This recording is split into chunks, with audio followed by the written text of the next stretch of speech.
All right, well, let's go ahead and get started here. Welcome along once again. This evening, we're going to be looking at the argument from Messianic prophecy, just to bring you up to speed once again on where we are. So we've covered, we began by laying the foundation of the reliability of the Gospels and Acts. They're grounding in credible eyewitness testimony.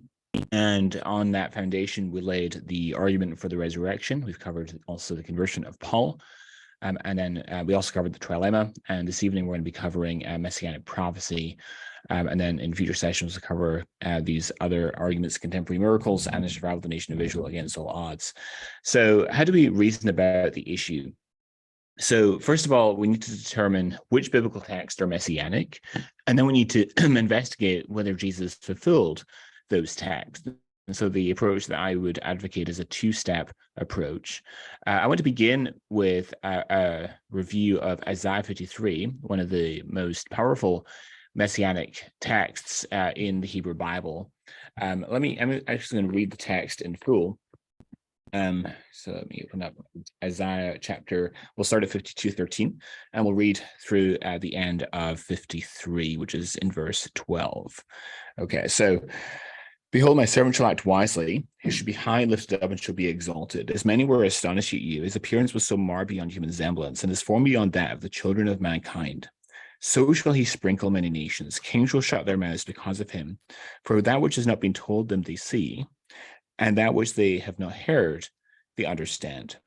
Who has believed what he has heard from us, and to whom has the arm of the Lord been revealed? For he grew up before him like a young plant, and like a root out of dry ground. He had no form or majesty that we should look at him, and no beauty that we should desire him. He was despised and rejected by men, a man of sorrows and acquainted with grief. And as one from whom men hide their faces, he was despised, and we esteemed him not. Surely he has borne our griefs and carried our sorrows, yet we esteemed him stricken, smitten by God and afflicted, but he was pierced for our transgressions. He was crushed for our iniquities. Upon him was the chastisement that brought us peace, and with his wounds we are healed. All we like sheep have gone astray. We have turned every one to his own way, and the Lord has laid on him the iniquity of us all. He was oppressed and he was afflicted, yet he opened not his mouth. Like a lamb that is led to the slaughter, and like a sheep that before its shearers is silent, so he opened not his mouth. By oppression and judgment he was taken away. And as for his generation, who considered that he was cut off out of the land of the living, stricken for the transgression of my people. And they made his grave with the wicked, and with the rich man his death, though he had done no violence, and there was no deceit in his mouth. Yet it was the will of the Lord to crush him. He has put him to grief. When his soul makes an offering for guilt, he shall see his offspring, he shall prolong his days. The will of the Lord shall prosper in his hand. Out of the anguish of his soul he shall see and be satisfied. By his knowledge shall the righteous one, my servant, make many to be accounted righteous, and he shall bear their iniquities. Therefore I will divide him a portion with the many, and he shall divide the spoil with the strong, because he poured out his soul to death and was numbered with the transgressors. Yet he bore the sin of many and makes intercession for the transgressors. So this text, which is composed some 7 centuries before Christ, describes a prophet or religious teacher, as the term servant that's employed throughout the passage makes apparent, who was to come from the Jewish people, and he would be marked by exemplary conduct. He would go on to be highly exalted. The individual, moreover, would be exhibited to public gaze with his face and body disfigured and exposed. 52:15 indicates that he would sprinkle many nations, which indicates that this individual would serve in the capacity of priest. As we continue reading Isaiah 53, we discover that the blood with which this priest sprinkles the nations is none other than his very own blood. And so he serves as the priest as well as the sacrifice itself. If you recall, the priest of Israel would come or the high priest would come and sprinkle the blood from the sacrifice upon the mercy seat that overshadowed the Ark of the Covenant. And so this servant serves in the capacity of priest. He sprinkles not just the Jewish people, but also the Gentile nations too. We also learned that though the servant is in fact the promised Messiah, he would be scarcely recognized for who he was. That is, that the Messiah was to be rejected by his own people, as we learn in the first 4 verses of 53. And yet, nonetheless, bring representatives of all nations to recognize the God of Israel. And no one besides Jesus has accomplished that remarkable feat. And since this achievement is, in view of these prophecies, much less surprising, given Jesus' messianic identity, than given that he is not the Messiah, that Jesus alone has succeeded in bringing a knowledge of God to the Gentiles, even to the ends of the earth, and all this despite being rejected by his own people. This provides significant evidence for Jesus' messianic identity, and in turn, the truth of Christianity. We also read that he would be despised when tried and ultimately rejected. His life would be marked by grief and sorrow. Not only would he not be not esteemed, but people would hide their faces from him, considering him accursed and forsaken by God. And yet all this sorrow would be borne for the sake of God's people. He would be pierced as well as scourged, yet not for his own sins, but rather those of others, which were in consequence atoned for. His suffering would be voluntary and endured with patience. He is likened to a lamb led to the slaughter, which cannot help evoke echoes of Passover. And of course, it's no coincidence that Jesus' death by crucifixion took place on the day of Passover. And given the symbolic import of Jesus' death at Passover, that remarkable correspondence also carries evidential value in confirming Jesus' identity. This man would not speak a word before his accusers in his defense. He would be given a judicial trial and unjustly condemned and sentenced to death. He would be appointed to die with the wicked and with the rich involved in his burial, even though he was completely innocent, as even Pilate declared him to be. He would be ultimately cut off and die, yet in some sense see future generations of his followers, according to 53:10, which is rather suggestive of resurrection. And so this is a remarkable prophecy. And the most face value reading of this text is that it's fulfilled in none other than Jesus of Nazareth. Indeed, if you take this text to anyone that you encounter in the street, this has only a passing or a cursory familiarity with the Bible, and you ask them to identify the one described in 53, the vast majority of them will say that it's Jesus. And so I think the most face value reading of this text is that it is in fact fulfilled in Jesus of Nazareth. Now, as far as the dating of this text is concerned, there's no question that it was composed long before the time of Jesus. Indeed, the discovery of the Isaiah scroll dating to about 100 BC among the Dead Sea Scrolls in 1947, together with the fact that the Hebrew Bible has been in the custody of both the Jews and Christians, leaves no room for doubt that the text of Isaiah that we read today predates the life and ministry of Christ. As William Paley said, even long before the discovery of the Dead Sea Scrolls in 1947, the record comes out of the custody of adversaries. The Jews, as an ancient father well observed, are our librarians. The passage is in their copies as well as in ours. With many attempts to explain it away, none has ever been made by them to discredit its authenticity. And that's from his a view of the evidence of Christianity. So how do Orthodox Jews understand the text of Isaiah 53? Well, the most common view that you'll encounter is that the individual spoken of in Isaiah 53 is a personification of national Israel. And this view was popularized by the medieval Jewish rabbi Rashi. He wasn't the one that pioneered the idea. The idea predates Rashi. It goes at least as far back as Origen, who lived late 2nd, early 3rd century. Origen, as far as I'm aware, contains the first reference to this interpretation of Isaiah 53. So Origen says, and I quote, "Now I remember that on one occasion at a disputation held with certain Jews who were reckoned wise men, I quoted these prophecies, to which my Jewish opponent replied that these predictions bore reference to the whole people, regarded as the individual, and as being in a state of dispersion and suffering, in order that many proselytes might be gained, on account of the dispersion of the Jews among numerous heathen nations. And in this way he explained the words, thy form shall be of no reputation among men. And then they to whom no message was sent respect to him shall see, and the expression a man under suffering."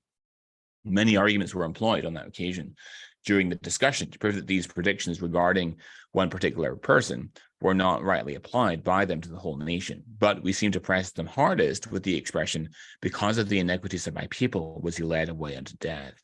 For if the people, according to them, are the subject of the prophecy, how is the man said to be led away to death because of the iniquities of the people of God, unless he be a different person from that people of God?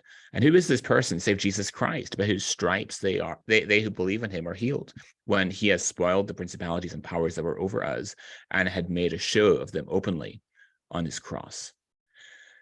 So Origen here, of course, appeals to verse 8 as an argument against the interpretation of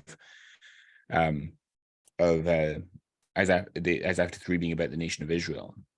So here's the verses. This is in verse 8 and 9. It says, by oppression and judgment he was taken away. And as for his generation, who considered that he was cut off out of the land of the living, stricken for the transgression of my people. And they made his grave with the wicked and with the rich man in his death, that we had done no violence, and there was no deceit in his mouth. So Origen's point, which I think is a good one, is that it makes no sense to call the servant Israel, because how can Israel die or be cut off for the sins of Israel, having himself done no wrong and there being no deceit found in his mouth? Right. And throughout the book of Isaiah, the phrase my people occurs 22 other times and always denotes the nation of Israel. And so it seems very probable then that the expression my people here in verse 8 is in fact the Jewish people. So how do Orthodox Jews respond to this rejoinder? And I consider this, by the way, to be the most devastating objection to the most common Orthodox Jewish interpretation of this text. So how do Jews respond? So here's a quote from Rabbi Tovia Singer. This is from his book, Let's Get Biblical. He says, the speakers in this most debated chapter are the stunned kings of nations who will bear witness to the Messianic age and final vindication of the Jewish people following their long and bitter exile. Who would have believed a report? The astonished and contrite world leaders will wonder aloud in dazed bewilderment. Therefore, Isaiah 53:8 concludes with their stunning confession, for the transgressions of my people, i.e. the Gentile nations, they, the Jews, were stricken. So he wants to argue that the speaker in Isaiah 53 is in fact the Gentile nations, and that verse 8, the reference to my people is in fact a reference to the Gentile nations. Now, there's a number of problems, of course, with Singer's argument. One of them being, of course, as I mentioned before, that elsewhere, when the expression my people occurs in the book of Isaiah, it refers to the nation of Israel. Furthermore, the first person singular pronouns are used consistently throughout the chapter by God. 52:13, my servant. 53:11, my righteous servant. 53:12, therefore I will. And so the onlookers in the text, without exception, consistently speak in the first person plural. So 53:1, our message. 53:2, that we should look at him, that we should desire him. 53:3, we esteemed him not. 53:4, our griefs, our sorrows, we esteemed him stricken. 53:5, our transgressions, our iniquities brought us peace, we are healed. 53:6, all we, each of us, the iniquity of us all. And the plural language ceases in verse 6. And this implies that the speaker in these verses, whether that be the Jewish people or the Gentile nations, is no longer the speaker after verse 6. So contextually then, the most plausible interpretation of my people in Isaiah 53:8 understands God as the speaker.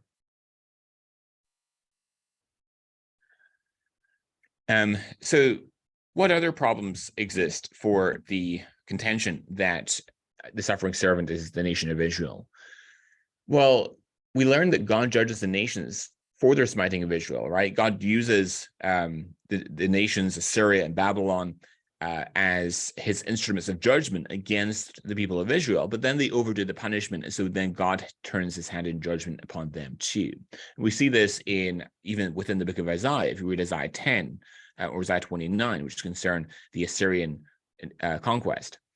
You can also read in Jeremiah 30 or Jeremiah 31 or Zechariah 1 as well. So the suffering of the Jewish people at the hands of the Gentile nations does not bring healing and restoration and salvation to these Gentile nations. Rather, God turns his hand in judgment upon them for overdoing the punishment. Now, another interpretation besides the idea that Isaiah 53 concerns the entire nation of Israel is that Isaiah 53 merely speaks about a righteous remnant within Israel. And one problem with that is that Psalm 44 is a prayer of the righteous remnant, but even their sufferings did not bring healing to the nations. Now, there is some truth to the idea that it might be the righteous remnant. I would argue that it's a righteous remnant of one, namely the Messiah. And indeed, Isaiah is quite explicit elsewhere, such as in Isaiah 6:5, where he exclaims concerning his own guilt before God and the sins of the entire Jewish people. So he says in Isaiah 6:5, "Woe is me, for I am lost, for I am a man of unclean lips, and I dwell in the midst of a people of unclean lips, for my eyes have seen the King, the Lord of hosts." And so presumably Isaiah would be counted among a righteous remnant of Israel, and yet he says nonetheless that I am a man of unclean lips, and I dwell in the midst of a people of unclean lips, for my eyes have seen the King, the Lord of hosts. And so bear in mind that Isaiah 53 speaks about the servant saying that there was no deceit found in his mouth. So it's very difficult to square that with the idea that the Messiah is the nation of Israel or a righteous remnant within Israel. Isaiah 64:6, "We have all become like one who is unclean, and all our righteous deeds are like a polluted garment. We all fade like a leaf, and our iniquities like the wind take us away." So with those problems, then you might wonder, well, how did the Jews come to this interpretation that Isaiah 53 concerns national Israel? Well, they do have some arguments here, which we need to contend with. So I'm taking these texts from Rabbi Tovia Singer's book, Let's Get Biblical. These are the texts that he uses to support this idea. And he argues that the term servant, when it's used through the book of Isaiah, is referring to the nation of Israel. And he draws several examples. So Isaiah 41, verses 8 and 9. "But you, Israel, my servant, Jacob, whom I have chosen, the offspring of Abraham, my friend, you whom I took from the ends of the earth and called from its farthest corners, saying to you, you are my servant. And I have chosen you and not cast you off. Fear not, for I am with you. Be not dismayed, for I am your God. I will strengthen you. I will help you. I will uphold you with my righteous right hand." So this text does indeed identify the nation of Israel as God's servant. But the text also reveals that far from being saved by Israel's afflictions, those nations who waged war against Israel will in fact be subject to destruction. And this point is borne out in other prophetic texts as well. Jeremiah 30, verse 11, for example, "For I am with you to save you, declares the Lord. I will make you a full end. I will make a full end of all the nations among whom I scattered you. But of you I will not make a full end. I will discipline you in just measure, and I will by no means leave you unpunished." Or Jeremiah 46:28, "Fear not, O Jacob, my servant, declares the Lord, for I am with you. I will make you a full end of all the nations to which I have driven you. But of you I will not make a full end. I will discipline you in just measure, and I will by no means leave you unpunished." Here's another text that Rabbi Tovia Singer and other Jewish commentators use to support this idea. Isaiah 44, we read, But now hear, O Jacob, my servant, Israel, whom I have chosen." And then skipping to verse 21. "Remember these things, O Jacob." So you see in verse 1 that Israel is called God's servant. But if we read contextually within the same chapter, we get to verse 21 and following, we read, "Remember these things, O Jacob and Israel, for you are my servant. I have formed you, you are my servant, O Israel. You will not be forgotten by me. I have blotted out your transgressions like a cloud, and your sins like mist return to me. For I have redeemed you. Sing, O heavens, for the Lord has done it. Shout, O depths of the earth. Break forth into singing, O mountains, O forests, and every tree in it. For the Lord has redeemed Jacob, and will be glorified in Israel."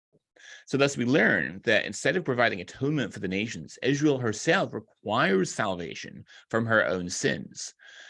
On the interpretation that the servant is Israel, this text does not comport well with what we read in 53:9 and 11. It says, "And they made his grave with the wicked, and with a rich man his death, though he had done no violence, and there was no deceit in his mouth." Verse 11, "Out of the anguish of his soul he shall see and be satisfied.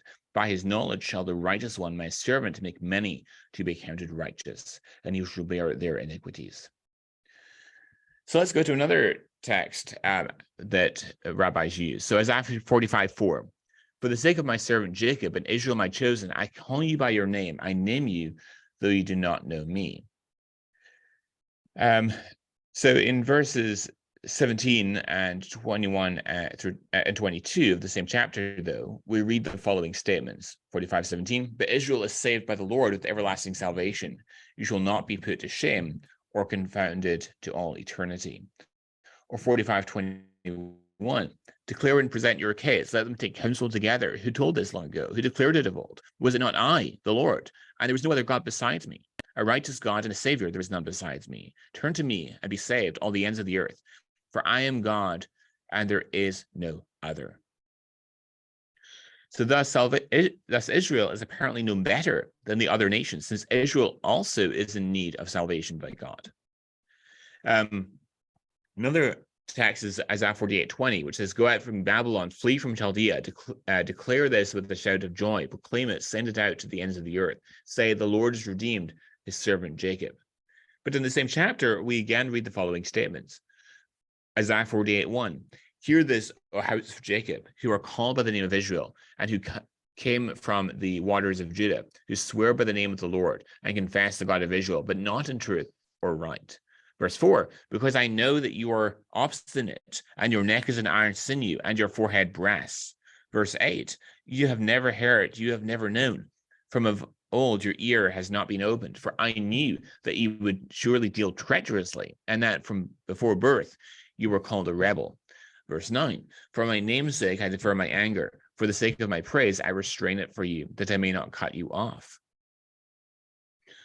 Let's go to chapter 49, which says, listen to me, O coastlands, and give attention to peoples from afar. The Lord called me from the womb. From the body of my mother he named my name. He made my mouth like a sharp sword. In the shadow of his hand he hid me. He made me a polished arrow. In his quiver he hid me away. And he said to me, you are my servant, Israel, in whom I will be glorified.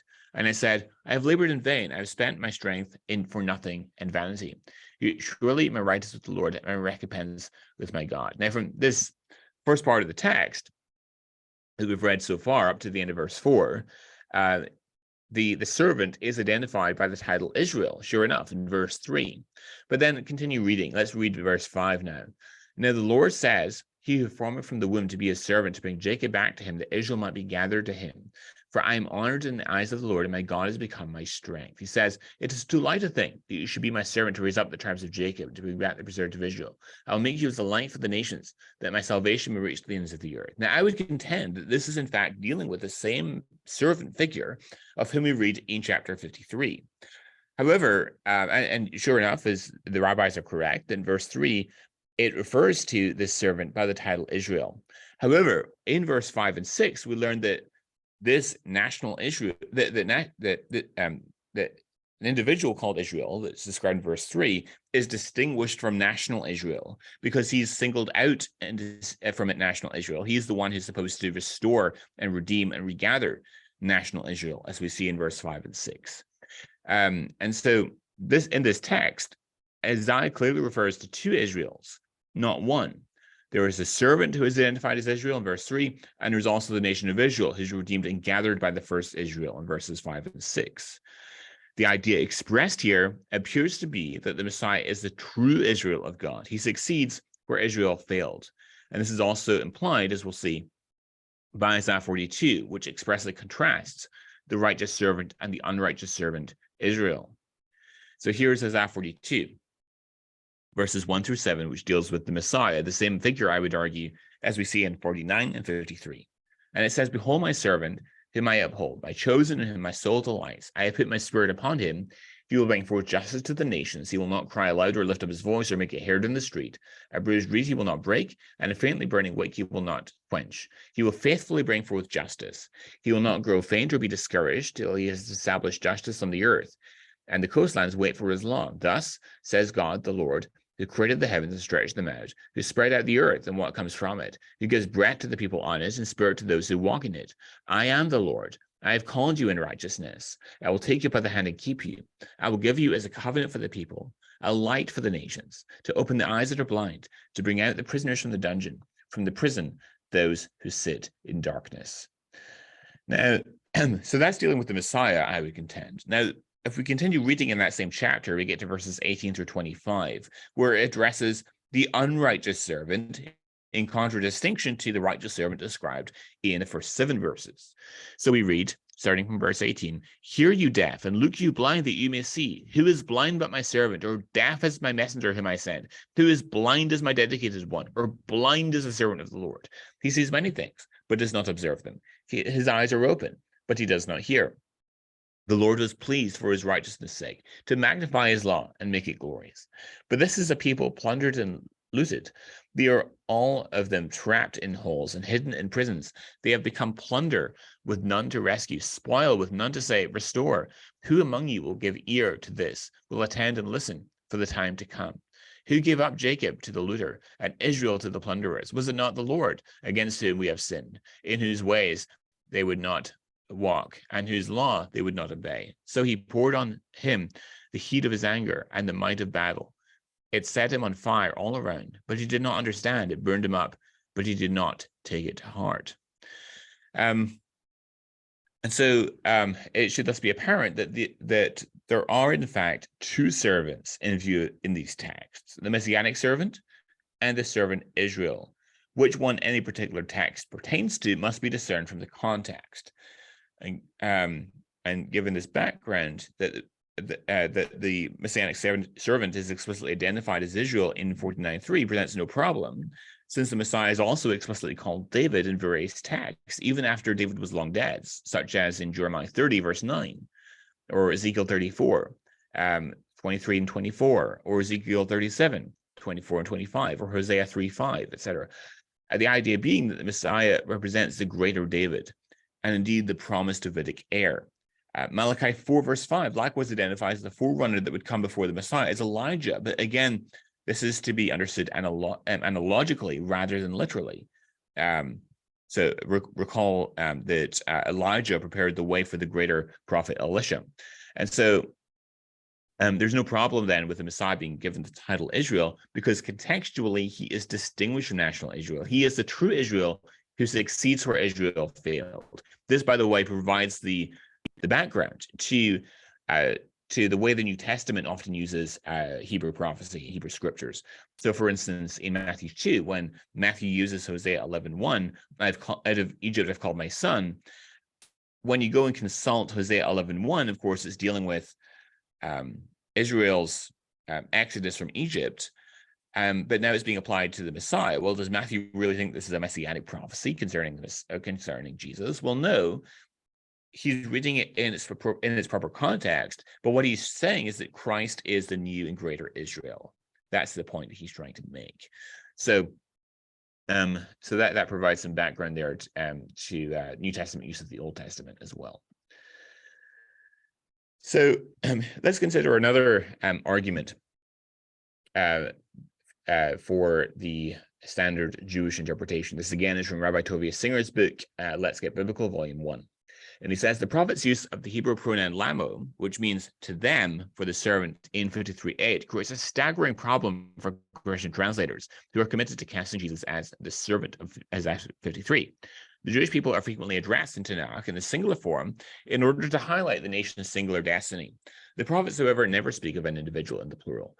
Therefore, the use of the Hebrew word them demonstrates that the servant of Isaiah 53 is not a single individual.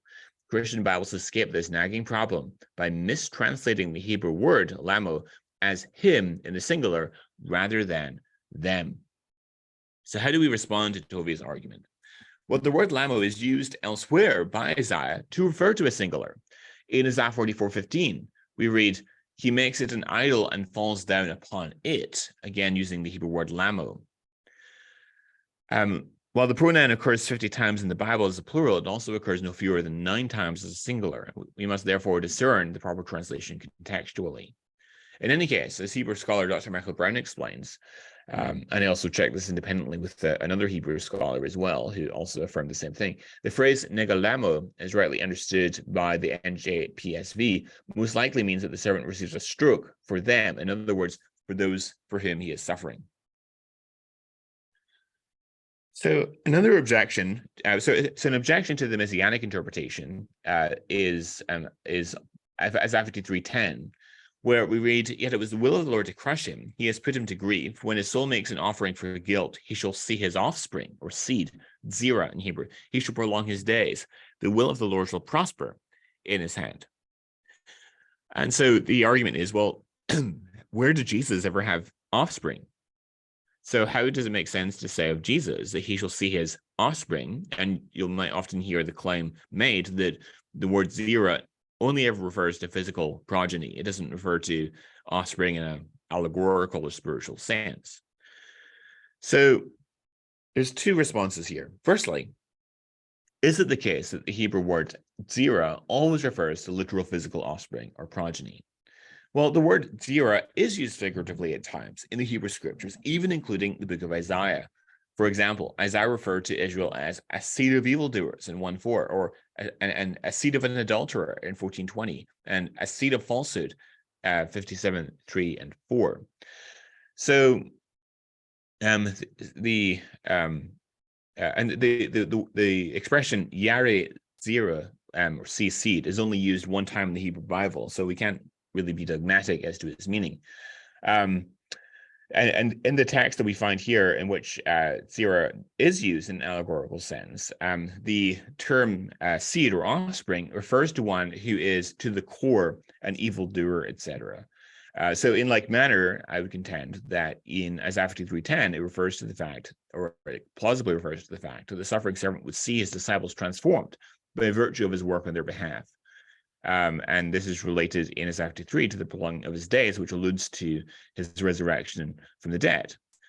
And significantly, by the way, Isaiah 9:6 identifies the Messiah as everlasting Father. So that's one way of looking at it. Furthermore, and this is another way of looking at it, which I think is also quite plausible. So even supposing what I just said to be false, the word zerah can also be used to speak of a future generation without making reference to the particular descendants of one individual. So, for example, Psalm 22:30 and 31 says, "Posterity, or zerah, shall serve him. It shall be told of the Lord to the coming generation. They shall come and proclaim his righteousness to a people yet unborn, that he has done it." And in the context of Isaiah 53:10, the implication would be that the Lord's servant would see future generations serving the God of Israel. So we've looked at the most common Jewish interpretation that refers to national Israel or a righteous remnant within Israel. A minority interpretation you don't come across very often, but occasionally one does, is that the servant of Isaiah 53 is Jeremiah. And the basis for this is Jeremiah 11:18 and 19, which says, "The Lord made it known to me, and I knew, then you showed me their deeds. But I was like a gentle lamb led to the slaughter. I did not know it was against me to devise schemes, saying, let us destroy the tree with its fruit. Let us cut him off from the land of the living, that his name be remembered no more." Now, there is an inconsistency among some of those who would contend that the servant is Jeremiah. One is, I've seen some of those who contend that the Messiah, the servant of Isaiah 3 is Jeremiah, also make the point that I alluded to previously, that it can't be Jesus because Jesus never had physical descendants. And 53:10 says that he will see his seed or offspring. But if we look at Jeremiah 16, it also says of Jeremiah, "The word of the Lord came to me, you shall not take a wife, nor shall you have sons or daughters in this place." And so if you're going to apply that to Jesus, you also have to apply it to Jeremiah as well. So there's a bit of an inconsistency there. Furthermore, how did Jeremiah's suffering bring about the healing of God's people and atone for their sins? When was Jeremiah killed and raised back to life again? When did kings and rulers shut their mouths in astonishment because of Jeremiah? The servant of Isaiah 53 can only be a divine person, also, as I will argue in due course, so that excludes Jeremiah. So Jeremiah fails to fulfill important aspects of Isaiah 53. There is no question, however, that Jeremiah represents a type or a foreshadow of Christ, and that there are events in the life of Jeremiah which parallel that of Jesus, and that might be why the text of Jeremiah 11:18 and 19 parallels that of 53:7 and 8. So we've made a case. So we've made a negative case, responding to objections to Jesus being as after three concerning the Messiah. We've also looked at the most common counter interpretations that are offered. So, having considered who the servant of Isaiah 3 is not, let's now make a positive case for who we should identify the servant as. So, first of all, the servant in Isaiah 52:13 is described in the same language that Yahweh is described in 6:1, 33:5 and 10, and 57:15. So in Isaiah 6:1, it says, "In the year that King Uzziah died, I saw the Lord sitting upon a throne, high and lifted up." Right? Remember, Isaiah 2:13 says that, speaking of the Lord's servant, "Behold, my servant shall act wisely; he shall be high and lifted up, and shall be exalted." And so that parallels the language of Isaiah 6:1. I saw the Lord sitting upon a throne, high and lifted up.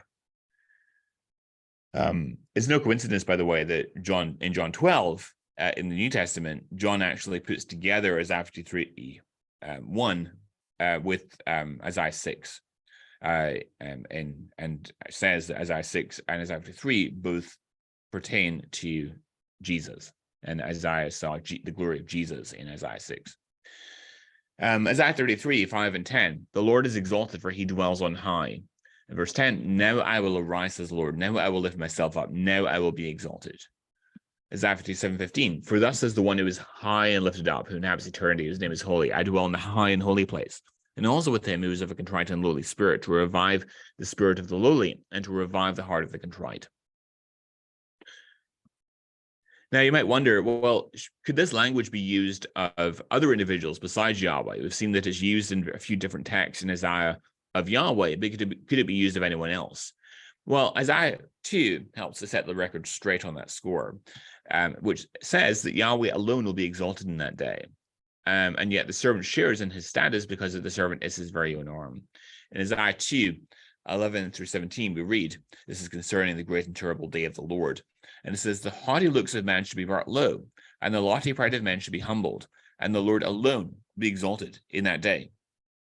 For the Lord of hosts has a day against all that is proud and lofty, against all that is lifted up, and it should be brought low, against all the cedars of Lebanon, lofty and lifted up, against all the oaks of Bashan, against all the lofty mountains, against all the uplifted hills, against every high tower, against every fortified wall, against all the ships of Tarshish, against all the beautiful craft. And the haughtiness of man should be humbled, and the lofty pride of men should be brought low, and the Lord alone will be exalted in that day." And so, if only Yahweh gets to be exalted in that day, the day of the Lord, the day of the Lord's vindication. And yet we see in Isaiah 53:1, or Isaiah 52:13 rather, that the servant gets to be exalted in that day. Well, who does that make the servant by implication? It makes him Yahweh, but there's other arguments in addition as well, which help to secure this conclusion. So Isaiah 59:16 says, "No one is worthy to intercede except for Yahweh." Isaiah 59:16 says, "He saw there was no man and wondered that there was no one to intercede. Then his own arm brought him salvation, and his righteousness upheld him." So in other words, Yahweh looks around, he sees that there's no one worthy enough to make intercession, so he has to do it himself by his very own arm. And Isaiah 63:5 says the same thing too. And yet, according to Isaiah 3:11 and 12, it says the servant will justify the many, make intercession for sinners.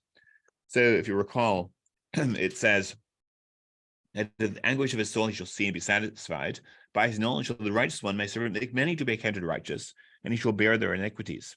Therefore I will divide them in portion with the many, and he shall divide the spoil with the strong. Because he poured out his soul to death, and was numbered with the transgressors, yet he bore the sin of many and makes intercession for the transgressors." And yet, if no one is worthy to make intercession except for God himself, who does that make the servant again? It makes him Yahweh. Let's look at another argument. So let's go to Isaiah 9, which I would contend, and I'm happy to argue, and I will argue, is dealing with the same individual of whom we read in chapter 53. So Isaiah 9 says in verse 1 and 2, "But there will be no gloom for her who is in anguish. In the former time he brought into contempt the land of Zebulun and the land of Naphtali. But in the latter time he's made glorious the way of the sea, the land beyond the Jordan, Galilee of the nations," or the Gentiles. "The people who walked in darkness have seen a great light. Those who dwell in a land of deep darkness, on them is light shone." And then when we get to verse 6, we read, "For to us a child is born, To us a son is given, and the government should be upon his shoulder, and his name should be called Wonderful Counselor, Mighty God, Everlasting Father, Prince of Peace. Of the increase of his government and of peace there will be no end on the throne of David and over his kingdom, to establish it and to uphold it with justice and with righteousness from this time forth and forevermore. The zeal of the Lord of hosts will do this. Now notice the fourfold title that is given to this young child in Isaiah 9. He's given the title Wonderful Counselor, Mighty God, Everlasting Father, Prince of Peace. There's a number of reasons to think that these are divine titles, which we'll come to. First of all, I want to address why the child cannot be Hezekiah. This is a very common Jewish interpretation. So, for one thing, Hezekiah's son Manasseh was a wicked and idolatrous king who reversed his father's reforms and restored polytheistic worship in the temple of Baal and Asherah. He even apparently participated in the cult of Moloch, sacrificing children as offerings, as in Kings 21:6. And within just 4 generations, the nation was exiled to Babylon, which conflicts with Isaiah's statement that of the increase of his government and of peace there will be no end on the throne of David and over his kingdom, to establish it and to uphold it with justice and with righteousness from this time forth and forevermore. Isaiah 9:7.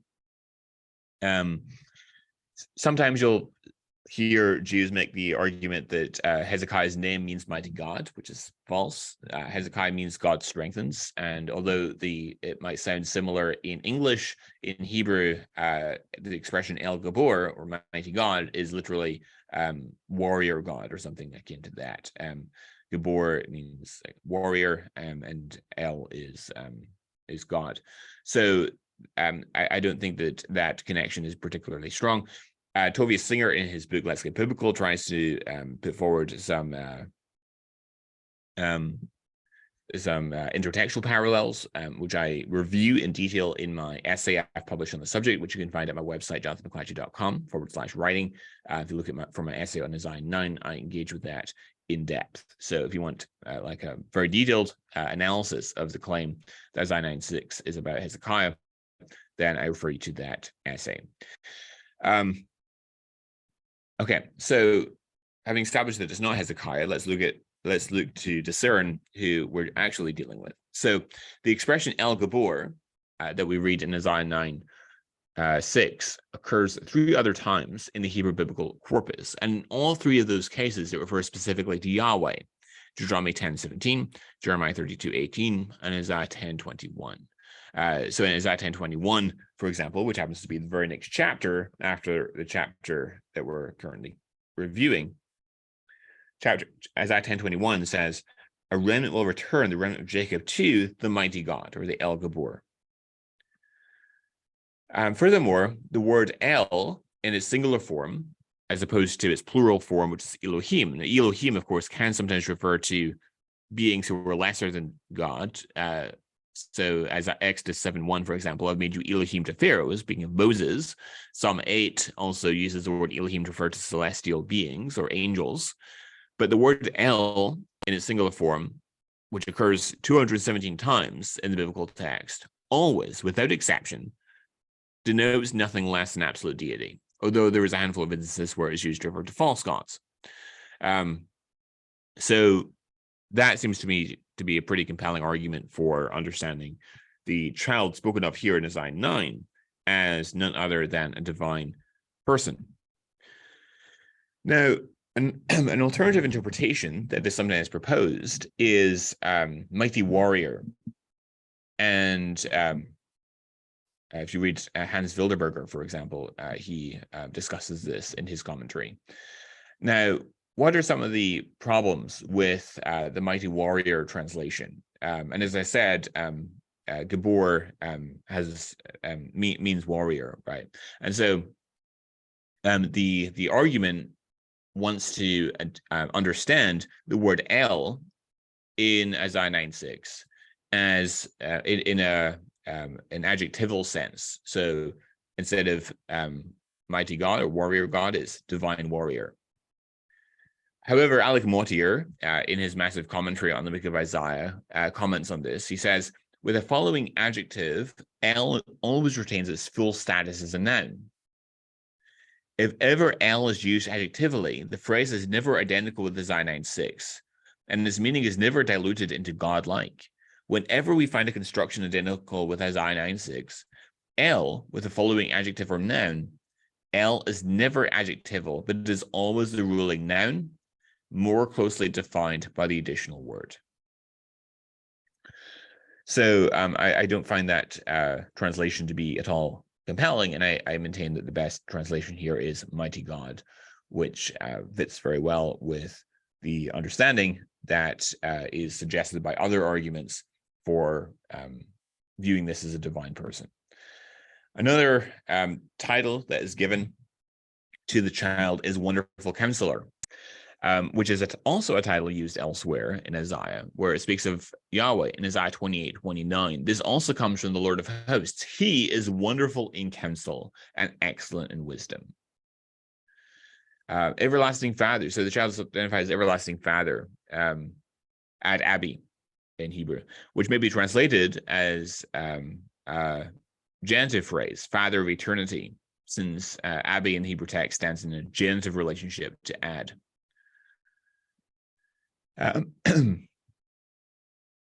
So who is the servant of Isaiah 53 then? So we've looked at Isaiah 9, and we've seen that this child is a divine person.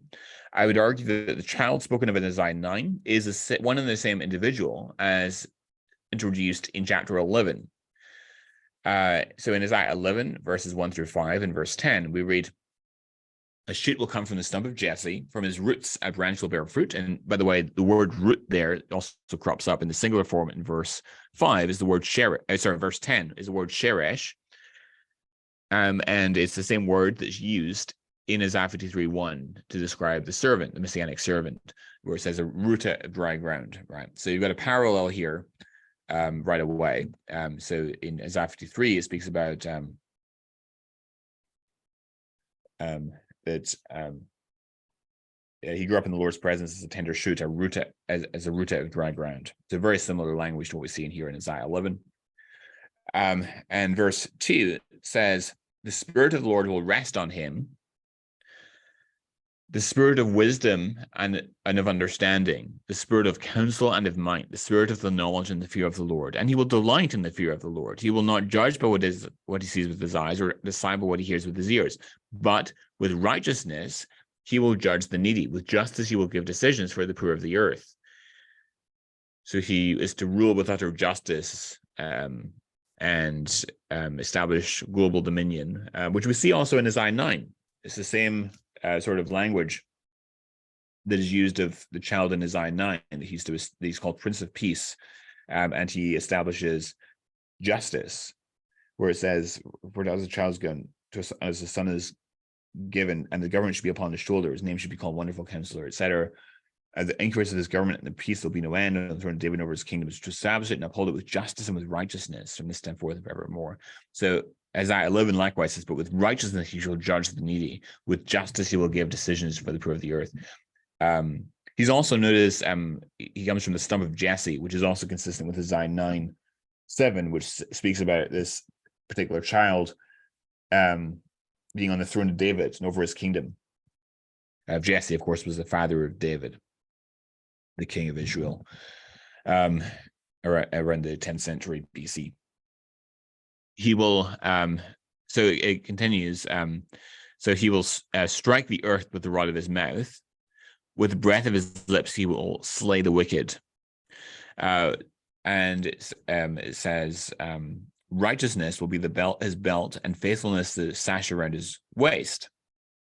And then ensuing verses give the imagery of the lion lying down with the lamb and so forth, which is, I think, symbolic for world peace, in the same way that Isaiah 2 speaks about the nations beating their swords into plowshares and their spears into pruning hooks and so on.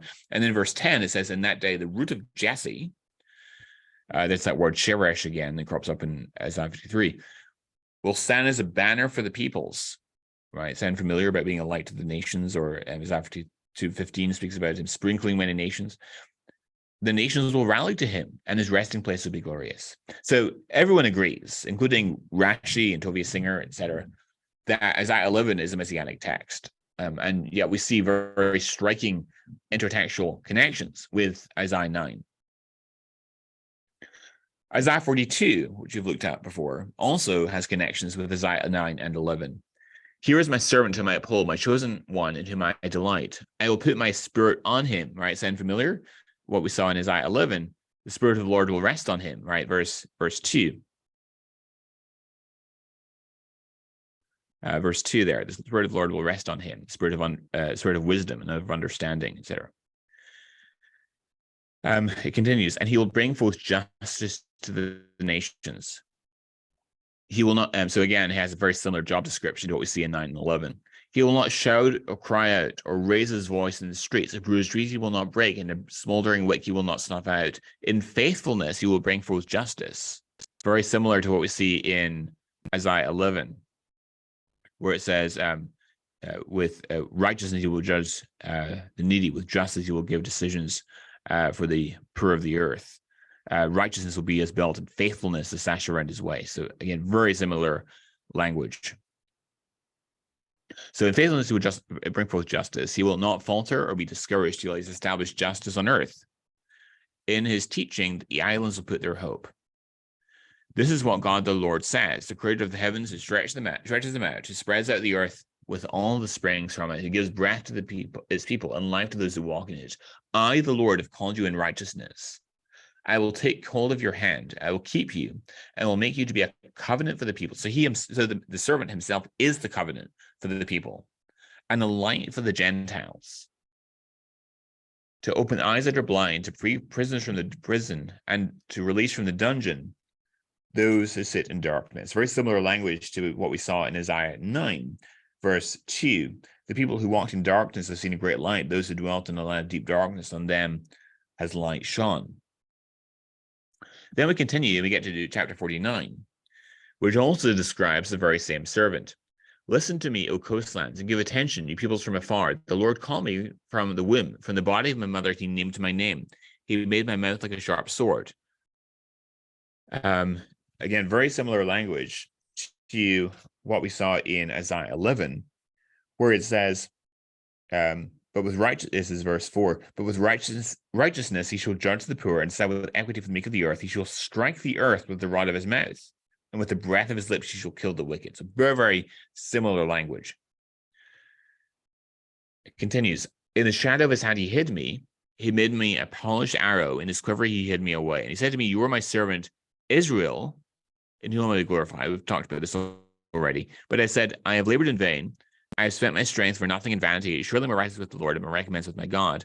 And now the Lord says, he who formed me from the womb to be his servant, to bring Jacob back to him, that Israel might be gathered to him. So he restores and regathers national Israel, just as we see the servant in these other chapters do.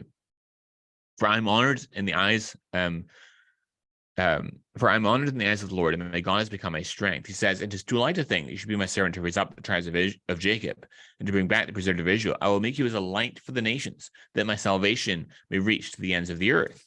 So again, very similar to what we saw in Isaiah 42, which likewise in verse 6 said, I will give you as a covenant for the peoples, a light for the nations. Also similar to what we see in Isaiah 11, 10, which speaks about him being a banner for the peoples, and of him the nations shall inquire. And also, also Isaiah 52:15, which speaks about him sprinkling many nations. Thus says the Lord, the Redeemer of Israel, and his Holy One, to one deeply despised, abhorred by the nations, servant of rulers. Kings will see and arise, princes, and they shall prostrate themselves because of the Lord who is faithful, the Holy One of Israel who has chosen you. Again, very similar language to what we see in Isaiah 52:15, which says, kings will shut their mouths because of him, for that which has not been told them they see, and that which has not heard they understand. Right. So hopefully you can see now that Isaiah 53 is dealing with the same figure as we see in Isaiah 49, and Isaiah 42, and Isaiah 11, and Isaiah 9. And you could also make the point that it's dealing with the same figures we see in Isaiah 61 as well, though I didn't include it in the slides. But Isaiah 61, which is, of course, a passage that Jesus himself applied to himself, says, "The Spirit of the Lord God is upon me, because the Lord has anointed me to bring good news to the poor. He has sent me to bind up the brokenhearted, to proclaim liberty to the captives." Does it sound familiar? But the opening of the prison to those who are bound, to proclaim the year of the Lord's favor and the day of vengeance of our God, to comfort all who mourn, to grant to those who mourn in Zion, to give them a beautiful headdress instead of ashes, the oil of gladness instead of mourning, the garment of praise instead of a faint spirit, that they may be called oaks of righteousness, the planting of the Lord, that he may be glorified, etc. So we've seen, we've traced the Messianic thread in the book of Isaiah. Let's now turn over to another book of the Hebrew Scriptures, namely Zechariah. And let's go to Zechariah 9 through 11. Here's another Messianic text. We read, "Rejoice greatly, O daughter of Zion. Shout aloud, O daughter of Jerusalem. Behold, your king is coming to you. Righteous and having salvation is he, humble and mounted on a donkey, on the colt the foal of a donkey. I will cut off the chariot from Ephraim and the warhorse from Jerusalem, and the battle bow should be cut off. And so it sounds like Isaiah 2, which is a Messianic text as well, which speaks of the nations beating their swords into plowshares and their spears into pruning hooks. And he shall speak peace to the nations, right? Sound familiar? Prince of Peace, and other references in Isaiah to him establishing global peace. His rule shall be from sea to sea and from the river to the ends of the earth. So just like in Isaiah, we see this figure establishing global dominion. And again, this text is uncontroversially Messianic, as even Rashi and Tovia Singer and others would maintain. That phrase, by the way, rivers to the ends of the earth, is also employed in Psalm 72:8 to speak of Solomon's reign. Of course, Solomon is the Davidic heir, and so that also might connect with the claim in Isaiah about the Messiah being an heir of David. So Isaiah 72:8, turn to it here, says, "May he," speaking of Solomon, "have dominion from sea to sea and from the river to the ends of the earth." So it continues in verse 11, "As for you also, because of the blood of my covenant with you," right? Remember, Isaiah speaks about the Messiah himself, the servant himself, being given as a covenant to the peoples. So as for you also, because of the blood of my covenant with you. Well, the blood of what covenant? Well, the blood of the covenant of Christ, right? The covenant involves blood that we read of in Isaiah 53. So as for you, because of the blood of my covenant with you, I will set your prisoners free from the waterless pit, right? Again, sound familiar? So Isaiah 42 also spoke very similarly of the servant's mission, saying, to open the eyes that are blind, to bring out the prisoners from the dungeon, from the prison those in darkness. Again, that language is also used in Isaiah 9, as we already talked about. So as for you, because of the blood of my covenant with you, I'll set prisoners free from the waterless pit. And in verse 12, return to your stronghold, the prisoners of hope. Today I declare that I will restore to you double. Now, I would maintain that this text, that this figure of whom we read in Zechariah 9 is also a divine figure, a divine person. So if we turn to chapter 14 of the same book, we read about the day of the Lord, when the Lord comes to deliver his people, Israel, from their enemies. It says, I'll read from verse 1. "Behold, a day is coming for the Lord, when the spoil taken from you will be divided in your midst. For I will gather all the nations against Jerusalem to battle, and the city shall be taken, and the houses plundered, and the woman raped. Half the city shall go into exile, but the rest of the people shall not be cut off from the city. Then the Lord will go out and fight against those nations, as when he fights on a day of battle. On that day, his feet shall sound at the Mount of Olives, that lies before Jerusalem to the east, and the Mount of Olives shall be split in two from east to west by a very wide valley. So the one half of the mount shall move northward, and the other half southward." And so here we have a picture of Yahweh coming to deliver his people from their enemies, and his feet touch the Mount of Olives. And so Yahweh appears to have physical feet in this scene. And it seems to be a literal physical feet touching the Mount of Olives, because it actually causes a physical effect on the mountain. The mountain actually splits in two, creating a valley for the people to flee through. We see this, I think, very probably alluded to in Acts 1, where you have Jesus ascending on the Mount of Olives, right? And the angel tells the disciples that this Jesus whom you've seen taken up into heaven will return the same way you saw him go. In other words, once again, his feet shall touch the Mount of Olives. And so I think that's an example in Acts of a high Christology, that he's being identified as the God of Israel. But we continue in Zechariah 14. It says in verse 5, you shall flee to the valley of my mountains, for the valley of the mountains shall reach to Ezel, and shall flee as you fled from the earthquake in the days of Uzziah, king of Judah. Then the Lord my God will come, and all holy ones with him, which is probably alluded to in 1 Thessalonians 3, where it speaks about the coming of the Lord Jesus Christ with all his saints. So that's an example in Paul of high Christology. On that, and then we're at verse 6. On that day there shall be no light, cold, or frost, and there shall be a unique day which is known to the Lord, neither day nor night, but at evening time there shall be light.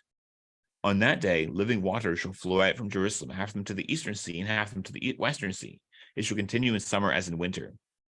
And so evokes memories of Ezekiel 47 as well. Remember the water flowing out of the temple.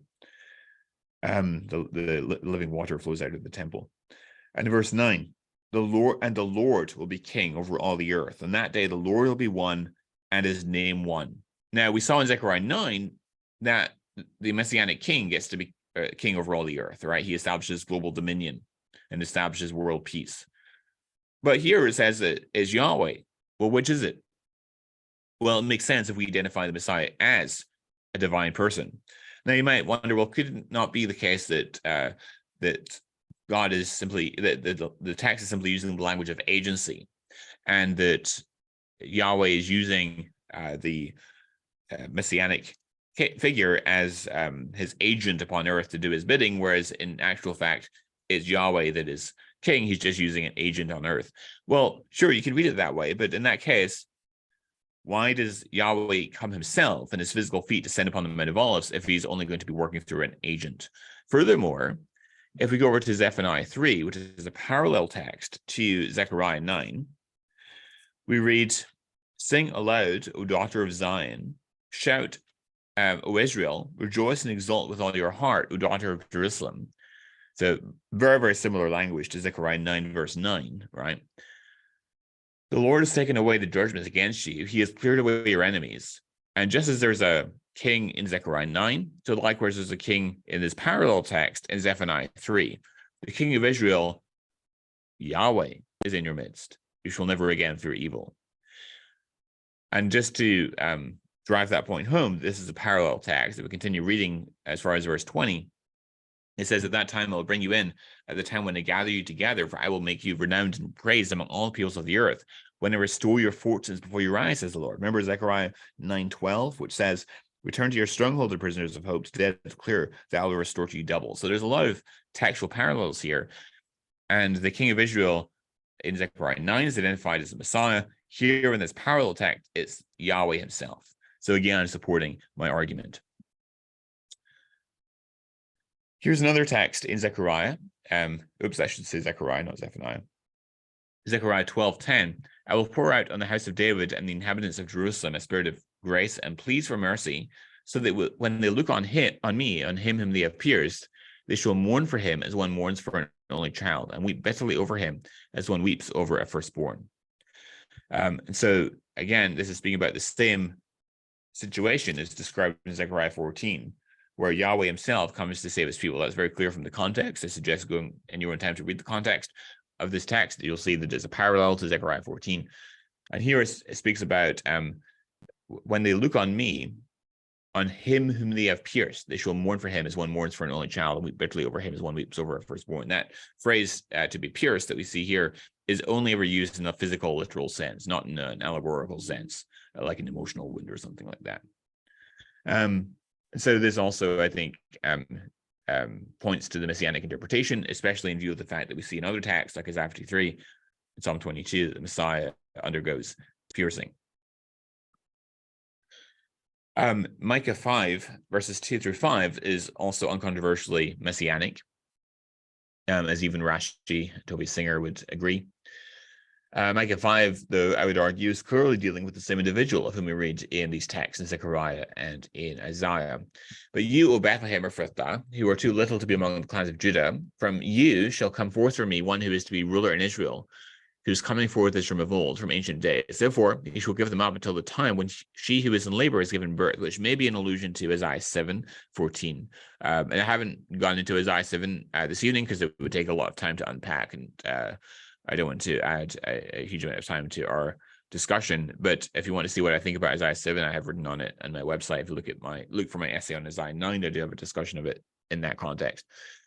So that might be an allusion to Isaiah 7:14, which I do think is speaking about the same child of whom we read in Isaiah 9. Then the rest of the brothers shall return to the people of Israel, which very similar language to what we see in Isaiah 49:6 and 7. And he shall stand and shepherd his flock in the strength of the Lord. Again, very similar language to what we see in Isaiah 11:10, which says that he shall stand as a banner to the peoples, him shall the nations inquire. And also the shepherding his flock also evokes memories of David, who was a shepherd, which is consistent with what we see in Isaiah as well. In the majesty of the name of the Lord his God. And they shall dwell secure, for he shall be great to the ends of the earth, right? Sound familiar? God speaks of the Messiah saying that he will make him a light to the Gentiles, so God's salvation will reach to the ends of the earth.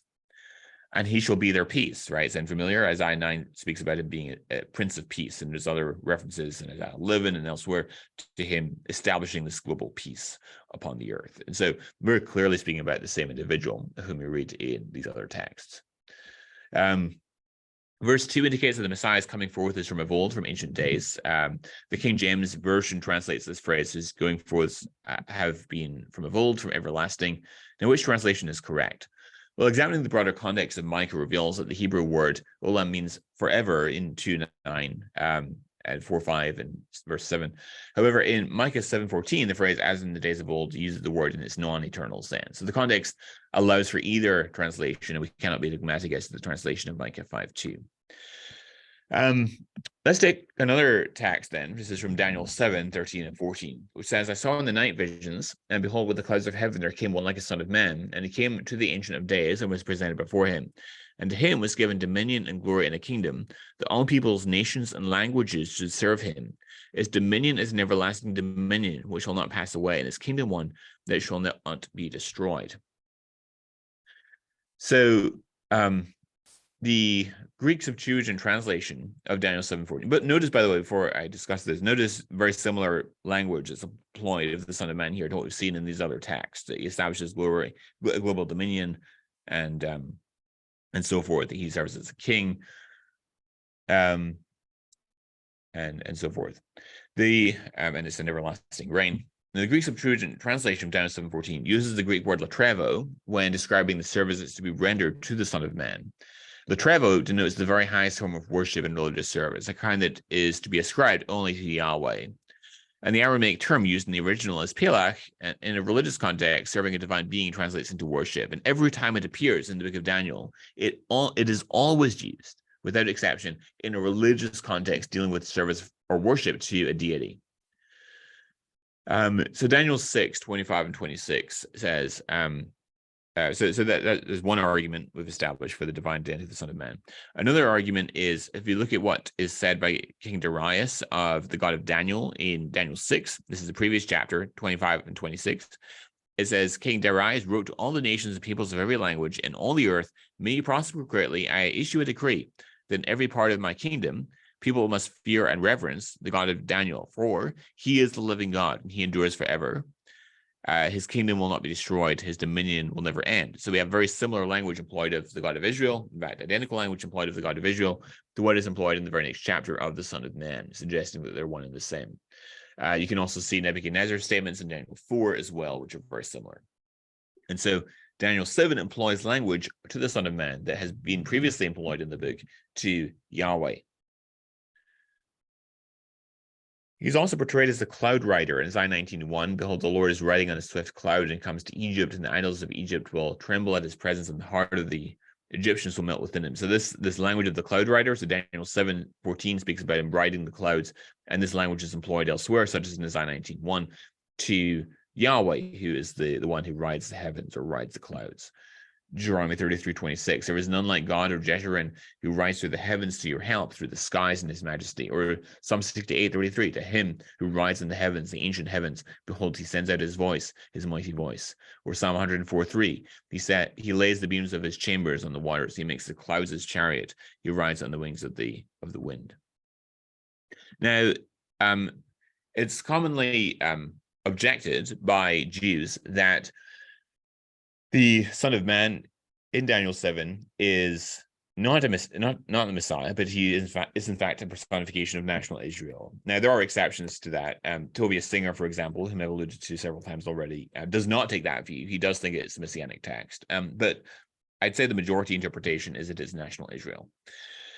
And the argument is, if you look at the context, we learn that Daniel 7 has described 4 great beasts, and so it makes sense to understand the Son of Man as an additional beast, and the great beasts to represent the nations.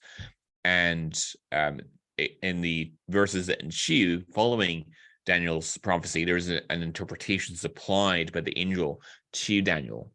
And so we have an inspired commentary on Daniel's vision. In verse 17 and 18, it says that these 4 great beasts are 4 kings who shall arise out of the earth.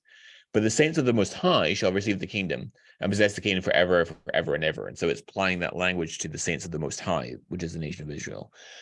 Furthermore, in Daniel 7:27, it says, the kingdom and the dominion and the greatness of the kingdoms under the whole heaven shall be given to the people of the saints of the Most High. His kingdom shall be an everlasting kingdom, and all dominion shall serve and obey him. Now, in addition to the arguments that we've already adduced, that the Son of Man figure in Daniel 7 has to be divine for multiple reasons, and the nation of Israel couldn't receive worship, Latrevo or Pelach, in any case. But I'd also point out that the 4 great beasts, of whom we read in verse 17, they are each represented by a king. These 4 great beasts are 4 kings who shall arise out of the earth. And so it makes sense to understand the Son of Man as a king who represents the nation of Israel, just as each of these 4 great beasts are represented by their own king. And that also is fitting with the role of the servant as a priest as well. But so that would be the interpretation that I would adopt there.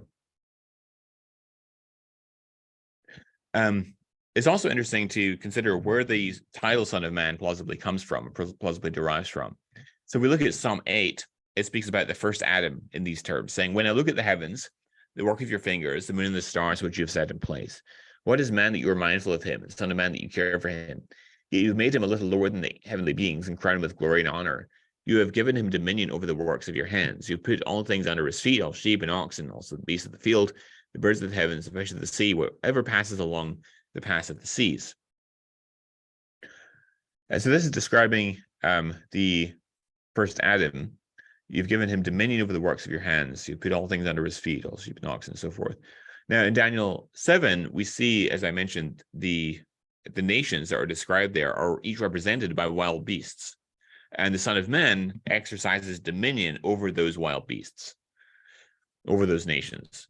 And so I would argue that Psalm 8 looks back to the beginning of creation with Adam, whereas Daniel 7 looks forward to the end. And so you have the first and the last Adam, which also is brought out in the New Testament as well, with Christ being the last Adam, which is the theology of Paul that we read of in Romans 5 and 1 Corinthians 15.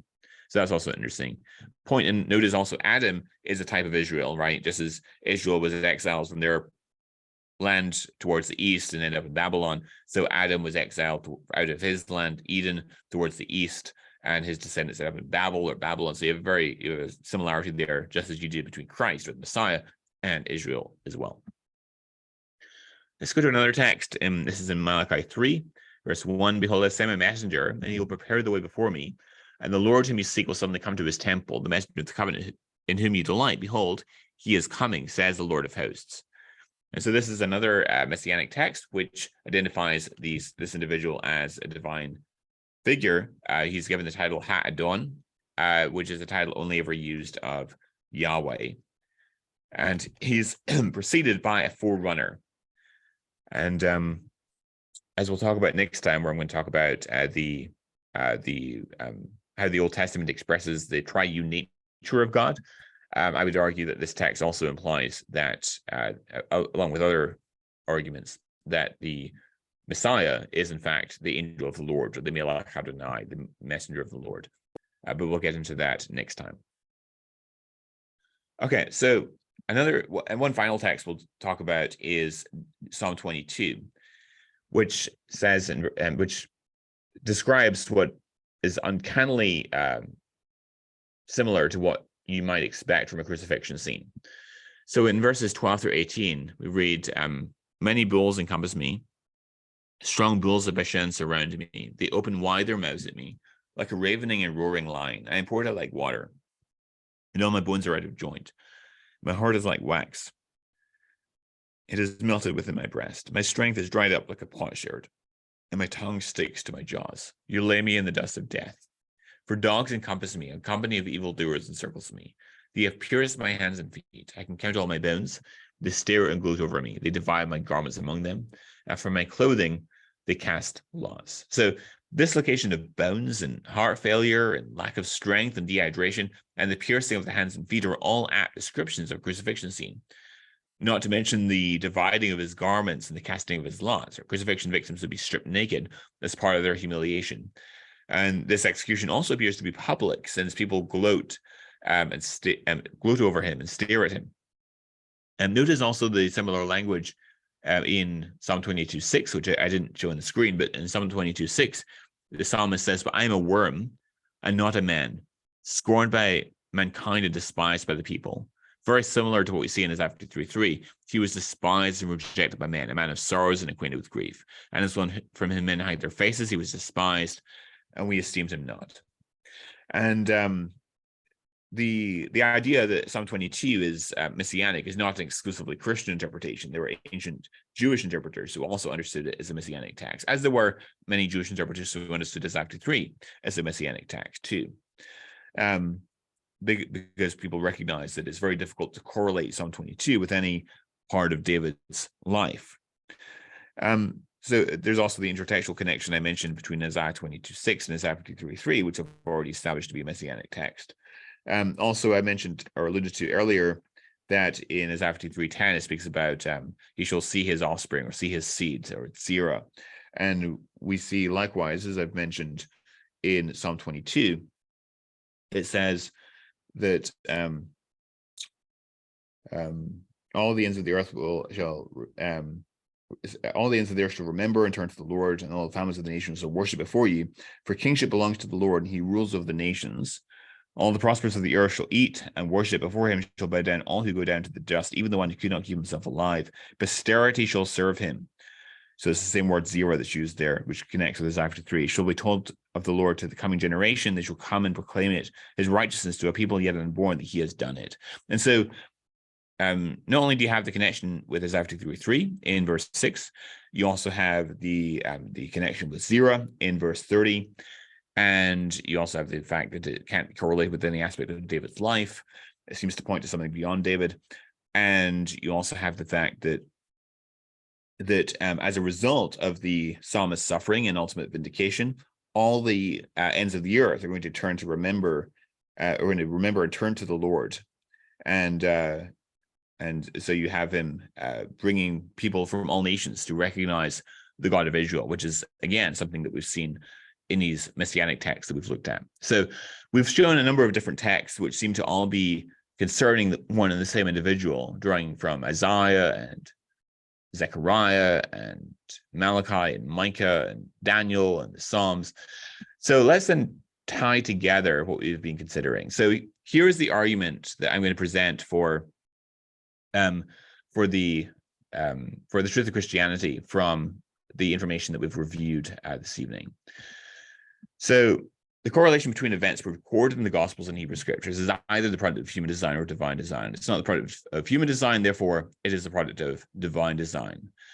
And one can, of course, make the inductive argument, an inductive argument for taking the Gospels as a whole to be highly reliable, and you can look at specific the case is lent even greater force when we point to specific instances of details in the Gospels that are subject to direct historical confirmation, which also correlate with the Hebrew Bible in some way. And so we can model this argument probabilistically using Bayesian analysis. So as we've talked about before, I'm a Bayesian, and as a Bayesian, I would argue the evidence is best thought of in terms of likelihood ratio, the probability of the evidence existing given the hypothesis is true versus the probability of that same evidence existing given the hypothesis is false. So, for example, the presence of the accused's fingerprints on the murder weapon is evidence for the guilt hypothesis because it's more probable given guilt than given non-guilt. And so the strength of the evidence for a proposition is best measured in terms of the ratio of two probabilities, the probability of the evidence given the hypothesis and the probability of the evidence given the falsity of the hypothesis. That is, the probability of the evidence E given that the hypothesis is true and the probability of E given that it's false. So, for example, the probability of evidence 1 given the hypothesis is 0.2, but the probability of the evidence given the falsity of the hypothesis is 0.04, then the ratio has the value of 5 to 1 or just 5. And 5 such pieces of evidence would yield a cumulative ratio of 3,125 to 1. If the initial ratio were 2 to 1, then 10 pieces of independent evidence would have a cumulative power of more than 1,000 to 1. So small piece of evidence, no single piece of it by itself of very great weight, can combine to create a massive cumulative case. And if there are multiple pieces of independent evidence, their power accumulates exponentially. So here's the odds form of Bayes' theorem, which says that the posterior probability, which is expressed as a ratio, is equal to the prior probability expressed as a ratio of the probability of the hypothesis versus probability of the falsity of the hypothesis, multiplied by the probability of the evidence given the hypothesis against the probability of the evidence given the falsity of the hypothesis. Now, it's important to note that the probability of the correctness of my interpretation of prophetic text does not need to be close to 1 in order for a prophecy to have evidential value. So, for example, if I'm only, let's say, 50% confident in my interpretation, then that just means that the Bayes factor would be half of what it would otherwise be. So, that's important to bear in mind. So, let's look at some of the examples that we can be confident pertain to the Messiah from the Hebrew Bible, and in what way Jesus fulfills them. So Jesus' death at Passover, for example. So Jesus dies, according to all accounts, on the day of Passover, Nisan 15th, and that is of theological import because of the theological significance.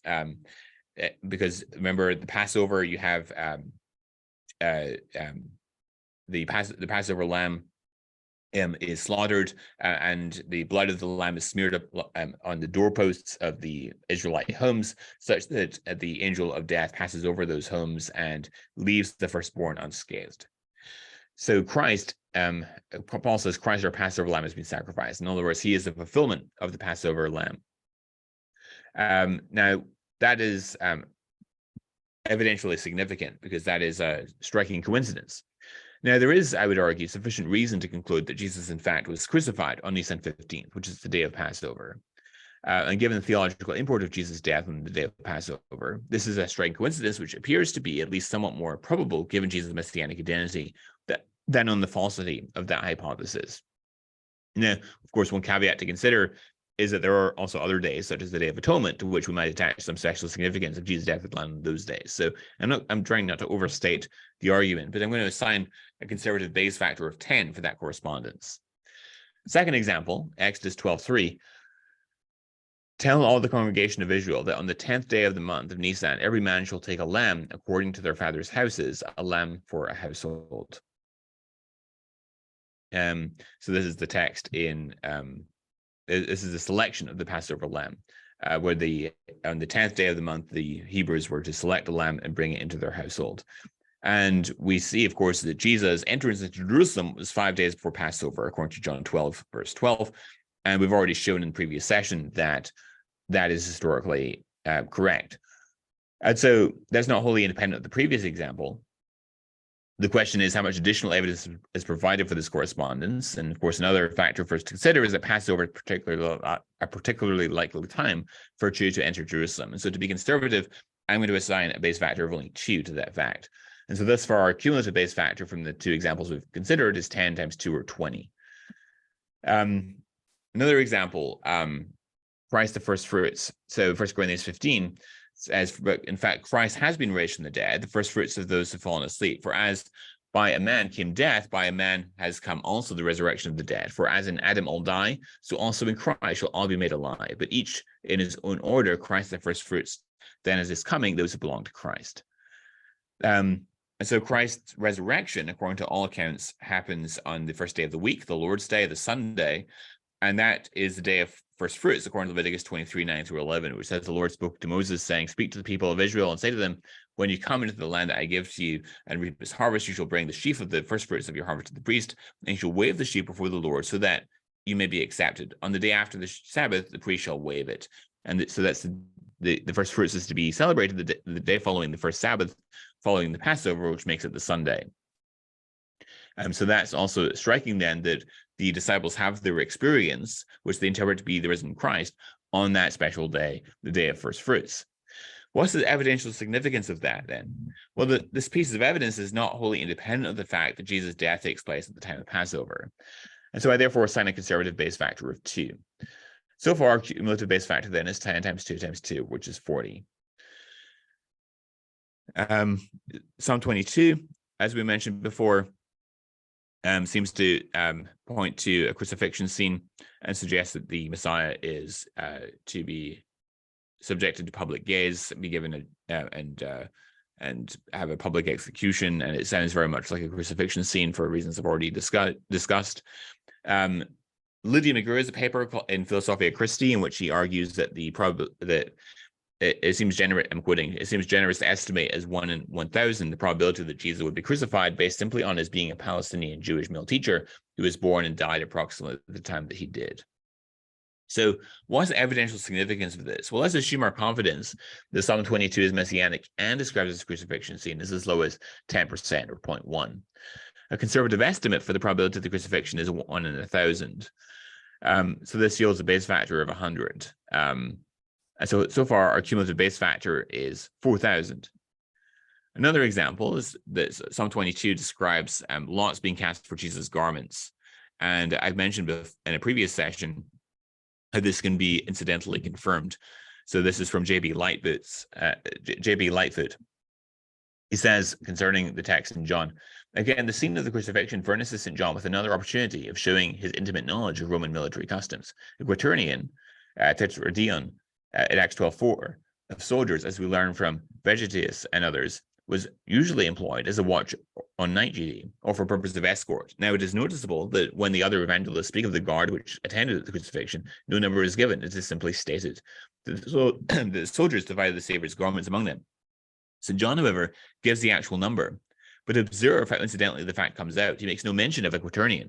He merely says, then the soldiers, when they had crucified Jesus, took his garments and made 4 parts, to every soldier a part. The information is not paraded in any way. It is involved in the narrative. And so it seems quite probable then that Jesus' garments really were divided among 4 soldiers. And so to be conservative, I'm just going to assume a base factor of 2. And so far, that takes our cumulative base factor to 8,000.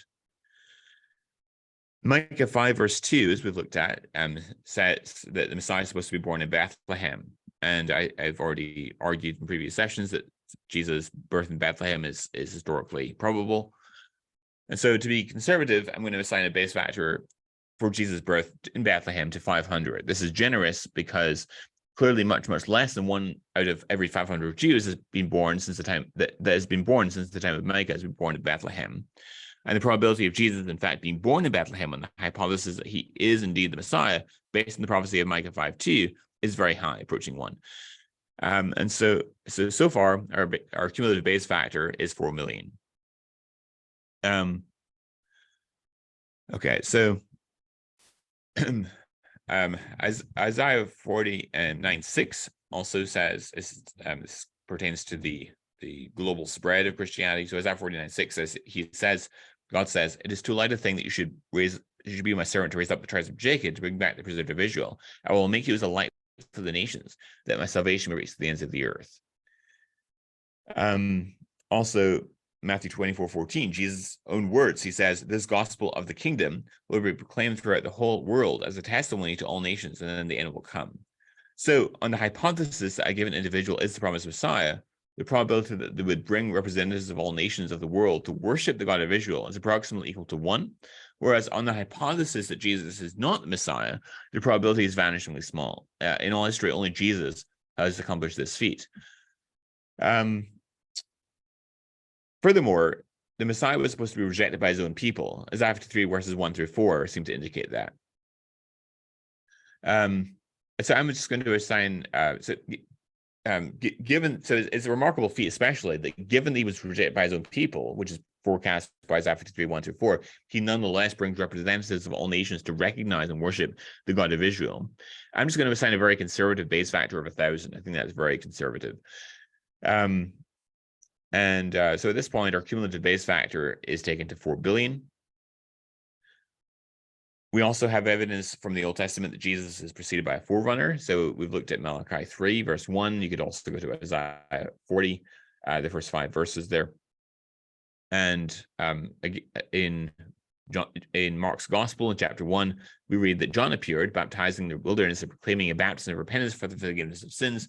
And all the country of Judea and all Jerusalem were going out to him, who were being baptized in the river Jordan, confessing their sins. And John was clothed with camel's hair, wore a leather belt around his waist, and ate locusts and wild honey, which reminds us, of course, of Elijah's dress.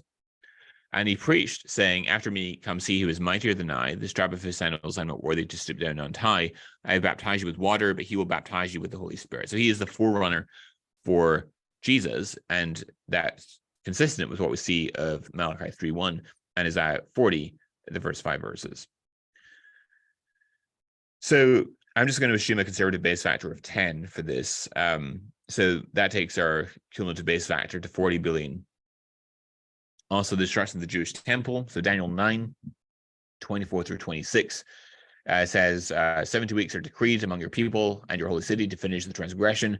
Notice the very messianic the flavor of this text. It's consistent with the messianic mission and these other texts that we've looked at. To put an end to sin, to atone for iniquity, to bring in everlasting righteousness, to seal with vision and prophet, to anoint the most holy place. Know therefore and understand that from the going out of the word to restore and build Jerusalem to the coming of an anointed one, a prince, there should be 7 weeks. Then for 62 weeks, it should be built again with squares and moat, but in a troubled time. And after the 62 weeks, an anointed one shall be cut off and shall have nothing. And the people of the prince who shall come, who's to come, shall destroy the city and the sanctuary. So I'm not going to get into the discussion about the 70 weeks here. I think there's room for debate on that. And I don't think that there's a definitive, I don't have a definitive interpretation there. But what I do think is quite clear is that there's supposed to be a ruler to come after the Messiah who will destroy the city and the sanctuary. And of course, that's what we see in AD 70. But Jesus himself, and I would contend that Mark is very probably written prior to the destruction of the temple, and maybe even as early as the 50s or even the 40s AD. In Mark 13, we read in Olivet Discourse, he came out of the temple. One of his teachers said to him, "Look, teacher, what wonderful stones and what wonderful buildings." He's speaking of the temple. And Jesus said to him, do you see these great buildings? There will not be left here one stone upon another that will not be thrown down. So, and of course, that's very, very fitting language, because while the temple burned, the gold that covered the east wall was melted into the cracks of the stones in the pavement. And in order to get at the precious metal, the Romans literally tore the temple and the paving apart, stone by stone. And so when Jesus says that not a single stone will be left stacked, this is not an exaggeration. So what's the evidential significance then? Well, to be conservative, I will assign a base factor for this fulfillment of only 10. So that takes our cumulative base factor to 400 billion. So let's do our final analysis. So our cumulative base factor from the 9 examples considered in this presentation is 400 billion. That means that given the assumptions I made about the relative weight of each piece of evidence, this evidence is 400 billion times more likely if Christianity is true than if it is false. And of course, it's necessary when doing a Bayesian analysis to give an estimate of the prior probability, that is the intrinsic plausibility, or the probability of the hypothesis before you even consider the new evidence. Prior probability relates to the intrinsic plausibility of a proposition before the evidence is considered. If we suppose, for argument's sake, that the prior probability of God sovereignly orchestrating the history is as low as 1 in 8 billion, so that's a outrageously charitable assumption, given that we have various other lines of evidence that confirm the truth of Christianity. So it would actually be higher than that. But this leads us to a posterior probability of 0.98 of the hypothesis being true. And so even given granting a very low prior probability, it's still sufficient to overcome that and achieve a high posterior probability of Jesus' messianic identity. Why is this relevant to the case for the resurrection? Well, this sort of evidence, considered cumulatively, significantly increases the prior probability of Jesus' resurrection because because it provides reason to think that God plausibly has motivation for raising Jesus specifically from the dead as the Messiah of Israel. Is even forecast in Isaiah 53:10. The Messiah is supposed to be raised from the dead. At least that's the most face value reading of that text. And Jesus himself says that the ultimate vindication of his messianic identity would be his resurrection from the dead. So this is relevant positively to the prior probability of the resurrection claim. The evidence for the resurrection also significantly increases the prior probability of Jesus being the Messiah and therefore of his fulfillment of prophecy. And so it works both ways as a two-way street. This is just the pinnacle of the iceberg. This is a very brief and superficial flyover of the argument for Messianic prophecy. There's obviously a lot more. If you want some more resources, here's a couple of recommendations. The 5-volume set by Dr. Michael Brown, Answering Jewish Objections to Jesus, is excellent. And also this paper in Philosophia Christi by Lydia McGrew, Probabilistic Issues Concerning Jesus of Nazareth and Messianic prophecies. But I'll finish there and happy to take any questions.